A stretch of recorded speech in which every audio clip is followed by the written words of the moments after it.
बहुत सारे संकोच के साथ इस आयोजन के लिए मुझे सहमत होना पड़ा, क्योंकि मैं सारी तिथियों से गुजरना चाहता था, लेकिन 60 शब्द से बचना चाह रहा था। मुझे बड़ी परेशानी हो रही थी कि जब 60 की चर्चा होगी तो लोग मुझको कहीं ज्यादा बुजुर्ग न समझ लें, जबकि मैं तो अभी 40 के नीचे वालों से ही ज्यादा सक्रिय हूं। और सक्रियता एक ही क्षेत्र में नहीं, जीवन के हर क्षेत्र में। तो लेकिन धरा गया, और धराने के पीछे 3 व्यक्तियों की बड़ी निर्णायक भूमिका रही। प्रिय विजयनाथ मिश्र जी, जो हमारे भाटवा के साथी रहे, आदरणीय इस देश के श्रेष्ठ मूर्तिकार भाई मदन लाल गुप्त जी जो सामने बैठे हुए, राम छाटपाल न्यास के अध्यक्ष, मूर्तिकार, रेत में आकृतियों की खोज करने वाले एक महान रचनाकार काशी में शिल्प के माध्यम से। और तीसरा यह है कि साहित्य में जितना भी हिंदी जगत में थोड़ी बहुत समझने की कोशिश बनारस के भीतर से हुई, उसमें अन्य प्रेमी मेरे कमलेश वर्मा जी, जिनके बारे में सामने बैठे हुए सम्मुख बलराज पांडे जी अक्सर कहते हैं कि श्री प्रकाश जी को बगैर कमलेश वर्मा के नहीं समझा जा सकता। इन्होंने बनारस में जो श्री प्रकाश अपने संस्मरण में, जो लिखित संस्मरण है, उसमें इस बात को भी दर्ज किया, कुछ और नाम इन्होंने दर्ज किए।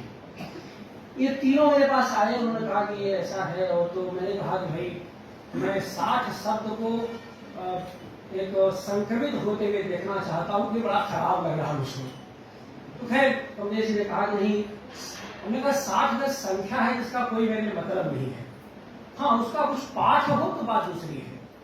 तो वही से शीर्षक लिया इन्होंने, कमलेश वर्मा ने दिया 60 का पाठ। और मैं शुरू से इस बात को लेकर सजग था। मेरा अनुरोध था कि इसको समय से न जोड़ा जाए, और इसको अभिनंदन या माला फूल और तमाम उन चीजों से हम लोग विरत रहें। साहित्यिक अगर बातचीत का कोई संदर्भ बनता है तो वो अच्छा रहेगा। ये हुआ, और ये जो घटना हुई वो फरवरी के 1 फरवरी को ये तीनों लोग मेरे पास आए और सहमति की बात की। मैंने कहा कि अगर आप आगे बढ़ना चाहते हैं तो फिर हम उसके साथ हैं। सबसे बड़ी बात है कि तीनों के 3 क्षेत्र थे, और तीनों ने अपना जो ज्ञान पक्ष था, जो आत्म पक्ष था, आत्मीय पक्ष के रूप में उन्होंने रूपांतरित किया। और जिसका कि कमलेश जी कह रहे थे कि डॉक्टर विजय मिश्रा के बाद जो कह रहा था कि ये इनके सामने बहुत बड़ा इसकी संकल्पना थी, लेकिन मैं चाहता यह था कि कार्यक्रम पूरा जो भी बीएचयू परिसर के भीतर हो, चाहे जैसे भी हो, लेकिन हो बीएचयू के और मेरे छात्रों के बीच हो, क्योंकि हमारे नृत्य में हमारे छात्रों की बहुत निर्णायक भूमिका रही है। इसको मैं हमेशा कहता हूँ, और मैं अपनी परंपरा के प्रति भी बहुत कृतज्ञ रहता हूँ, और साथ ही अपनी जो भविष्य है, हमारी जो नई पीढ़ी है, उसके प्रति भी मैं बहुत कृतज्ञ रहता हूँ। तो खैर ये स्वरूप रहा। अब ये जाहिर सी बात है कि 60 के पाठ का जब सूत्रधार बने विंध्याचल यादव, महेंद्र कुशवाहा और रविशंकर सोनकर, ये त्रयी हिंदी भाग की इसमें बड़ी मशहूर त्रयी है।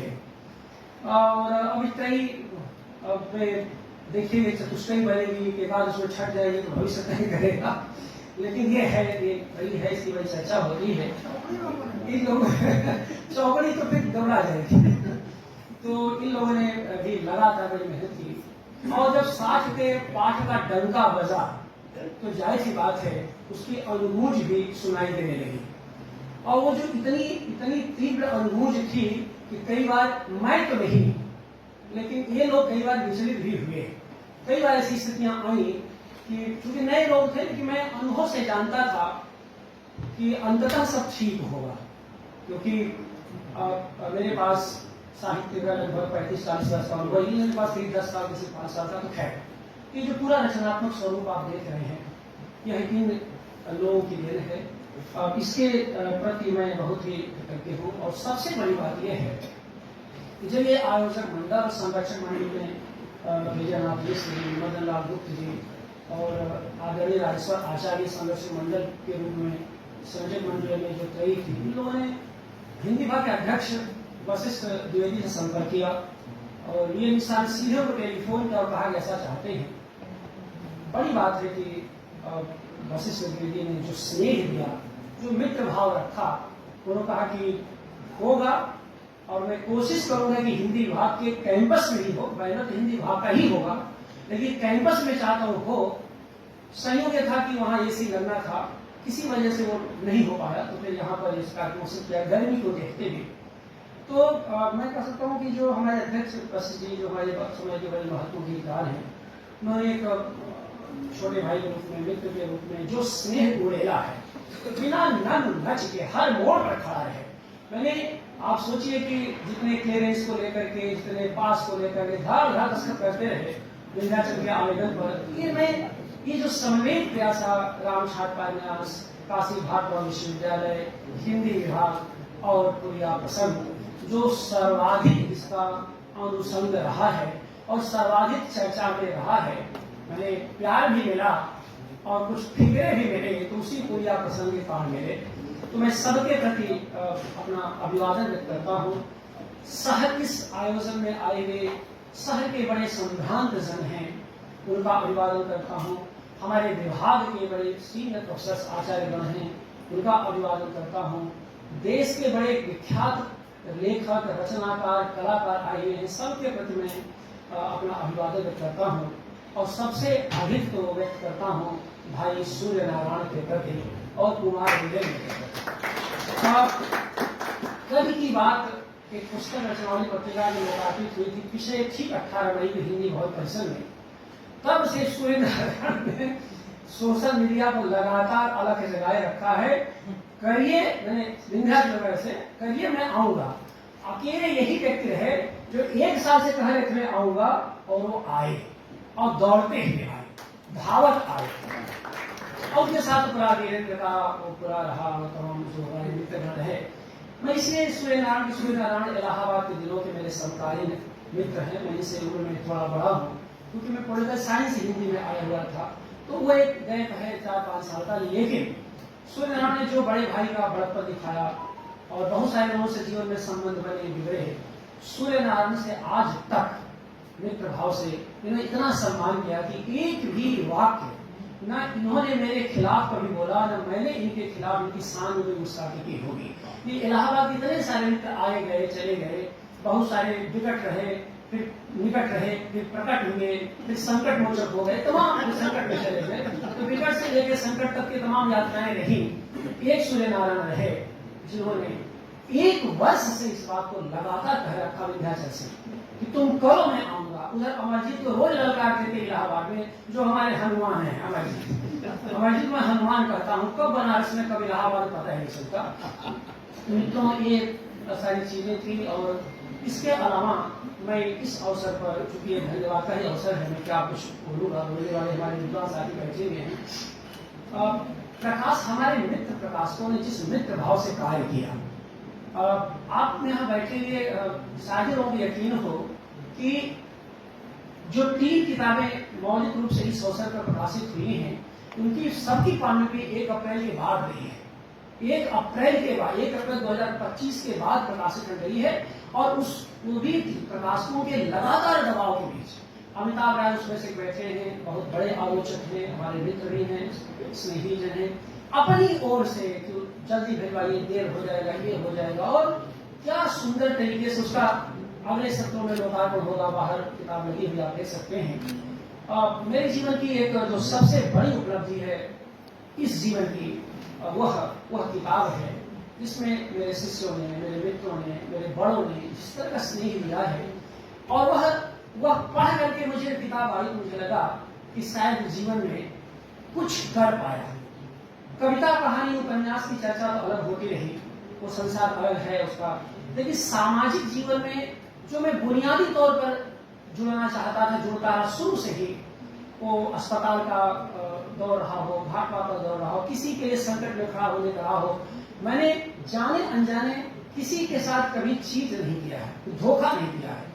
लड़ाइयां चलती रही, टकराव चलते रहे होंगे, लेकिन किसी ने मेरे पास आकर कहा होगा कि मेरी ये मदद कर दीजिए, तो मैं वो सारी कुछ भूल करके मैंने उस संकट के समय उसके साथ ये एहसान की बात नहीं, मैं स्वभाव की बात ही कह रहा हूं कि मेरे स्वभाव की, मैं जानता हूं कि कई मनुष्य हूं तो कई जगह मैंने अपने खुद में आहत महसूस किया है, खराब भी लगता है जो तमाम टिप्पणियां आती रही हैं, लेकिन उनमें से ज्यादातर लोग मेरे पास आए और आए ही हैं और आते ही रहे हैं।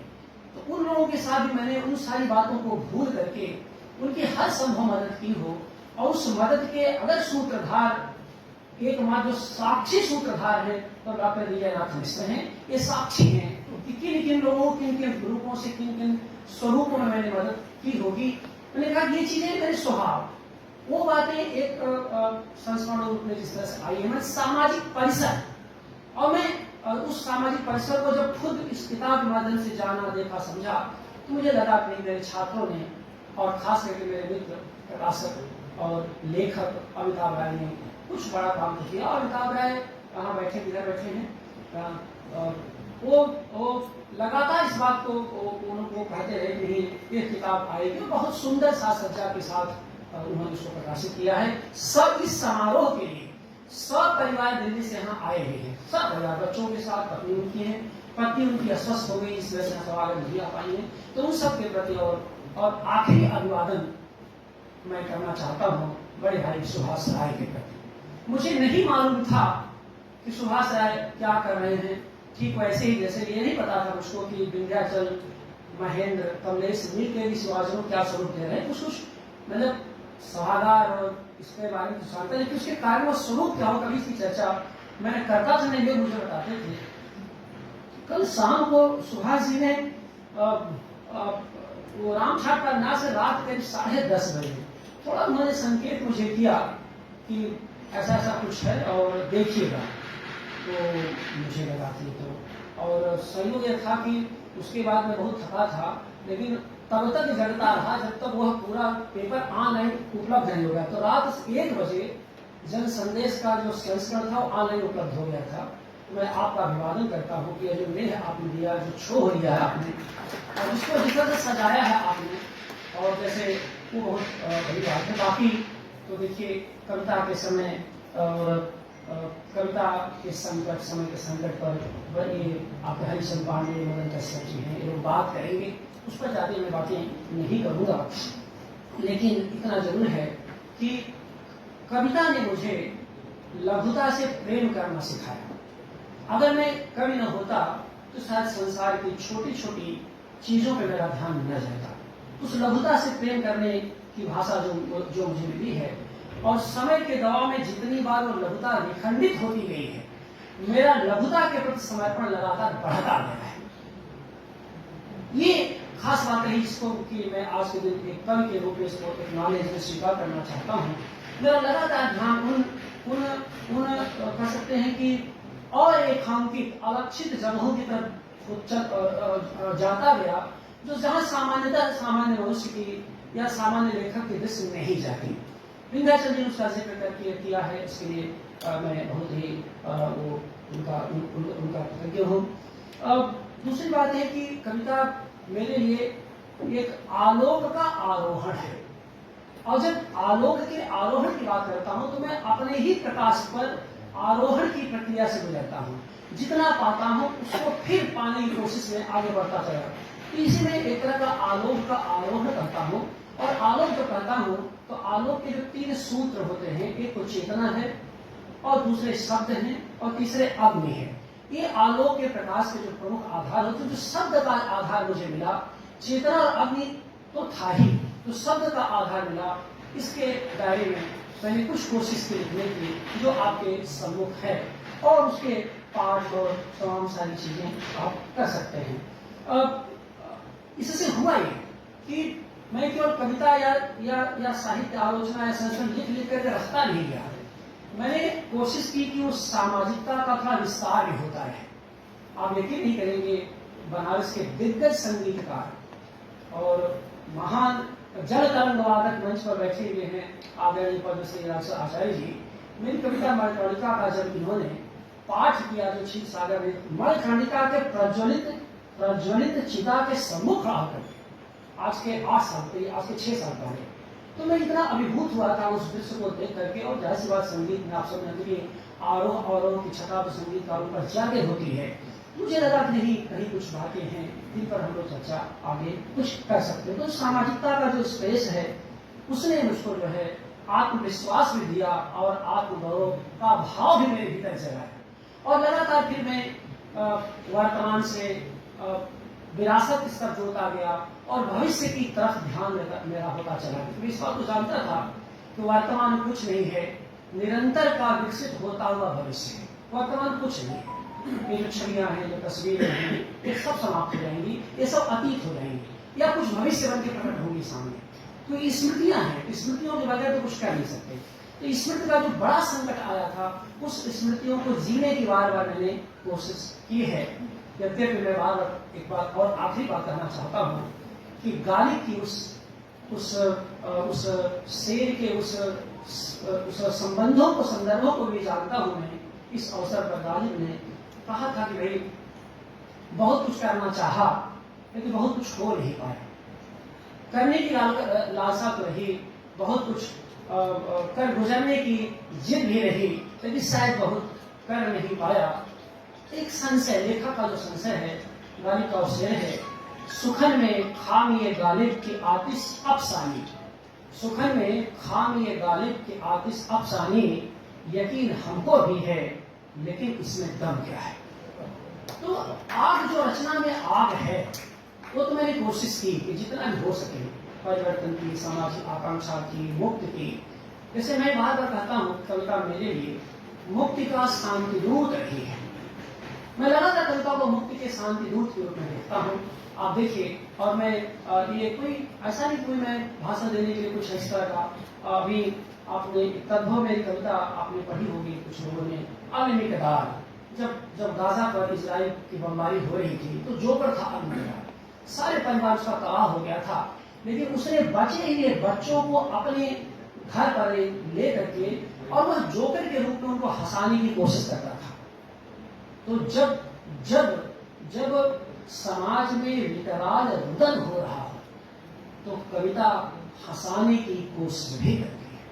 ये कविता की साहित्य समझने की ताकत है। इसी के लिए गालिब ने कहा था, सुखन में खामिए गालिब की आतिश अफसानी, यकीन हमको भी है मगर इसमें दम क्या है। यकीन किस बात का है?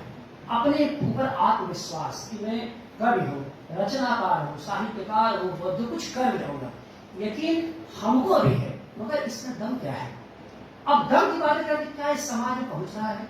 गौतम चौबे यहाँ बैठे अंग्रेजी के विद्वान प्रोफेसर, बहुत मतलब इतनी कम उम्र में इतना यश अंग्रेजी साहित्य में आकर के, शायद तो बेचो हम लोग 20-22 साल भैया देख रहे हैं, हम भी देख रहे हैं, सब जगह देख रहे हैं।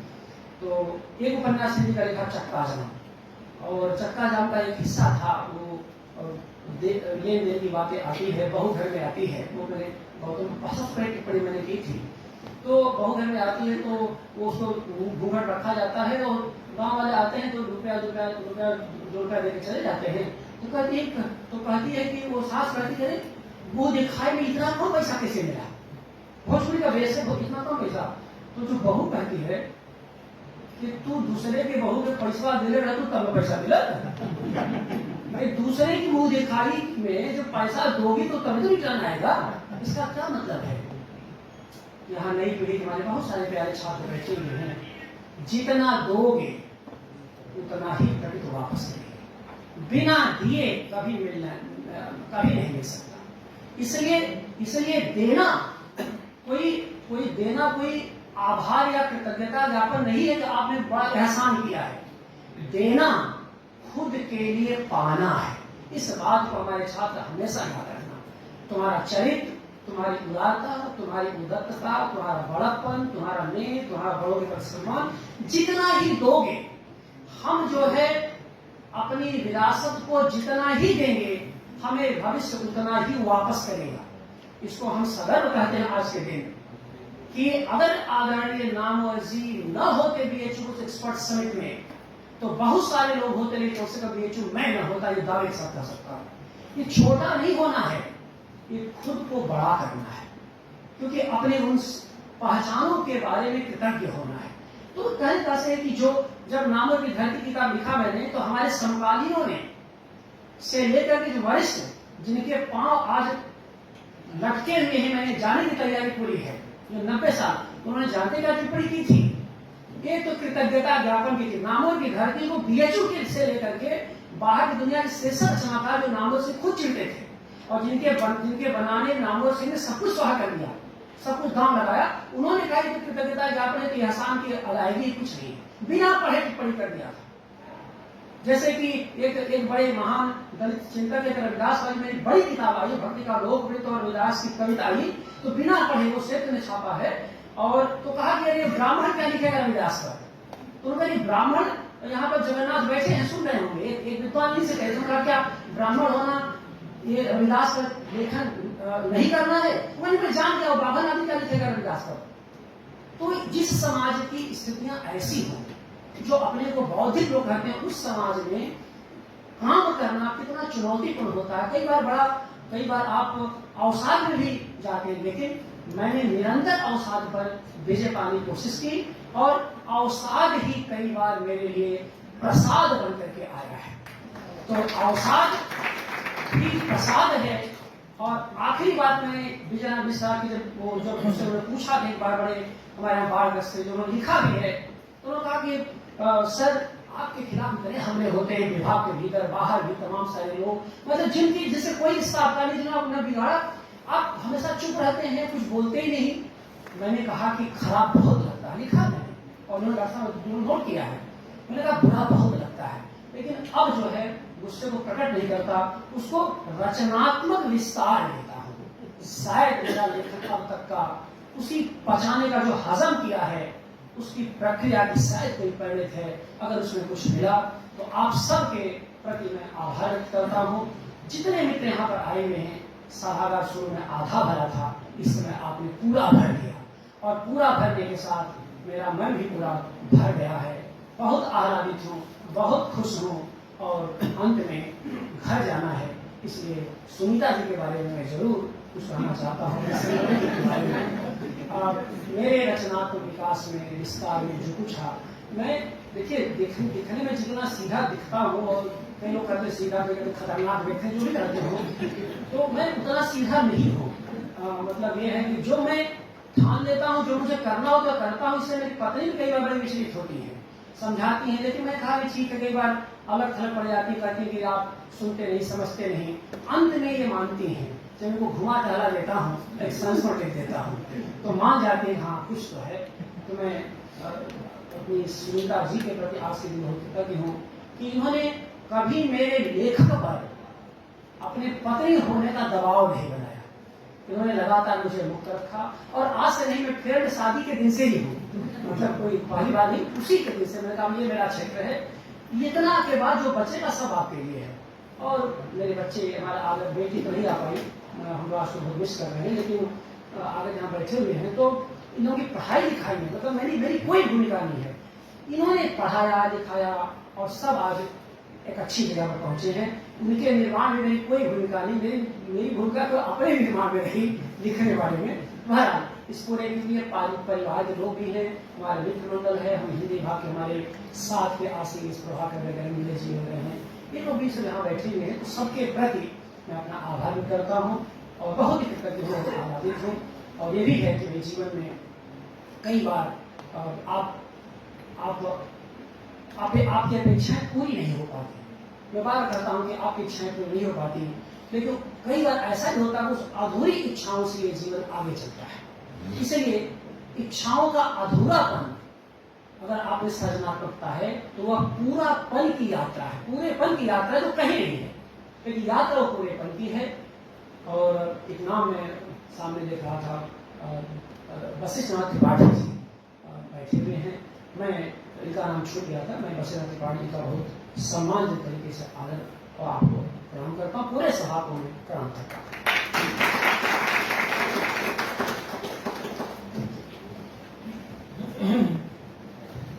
मैं भी